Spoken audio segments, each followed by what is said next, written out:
किन काहे कुल में सीता है जन्म लेली। किन का कुल श्री राम यो। किन काहे कुल में सीता है जन्म लेली। किन काहे कुल श्री राम यो। कोने ब्राह्मण पोथिया उचारल। राम सो सीता के बियायो। कोने ब्राह्मण पोथिया उचारल। राम सो सीता के बियायो। राजा जनक कुल सीता है जन्म लेली। दशरथ कुल श्री राम यो। राजा जनक कुल सीता है जन्म लेली। दशरथ कुल श्री राम यो। नारद ब्राह्मण पोथिया उचारल।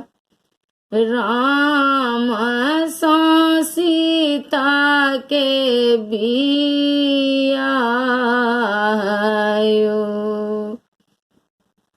नारद ब्राह्मण पोथिया उचारल। राम सो सीता के बियायो। कहाँ माही छूटल सुपति माउनिया। कहाँ माँ छूटल सभ लोकयो। कहाँ माही छूटल माए मदोदरी।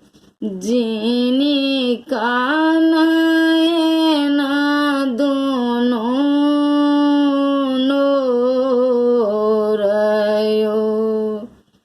कहाँ माही छूटल माए मदोदरी।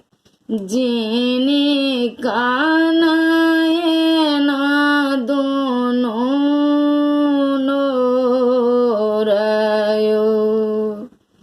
आंगनाहि छूटल सुपति माउनिया। मरबा छूटल सभ लोकयो। आंगनाहि छूटल सुपति माउनिया। मरबा छूटल सभ लोकयो। मंदिरहि छूटल माये मदोदरी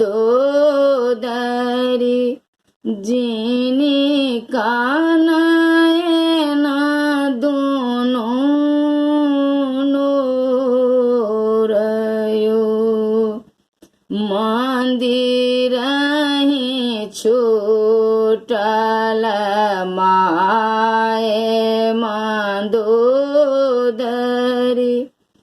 जिनी कानयन दुनो नोरयो।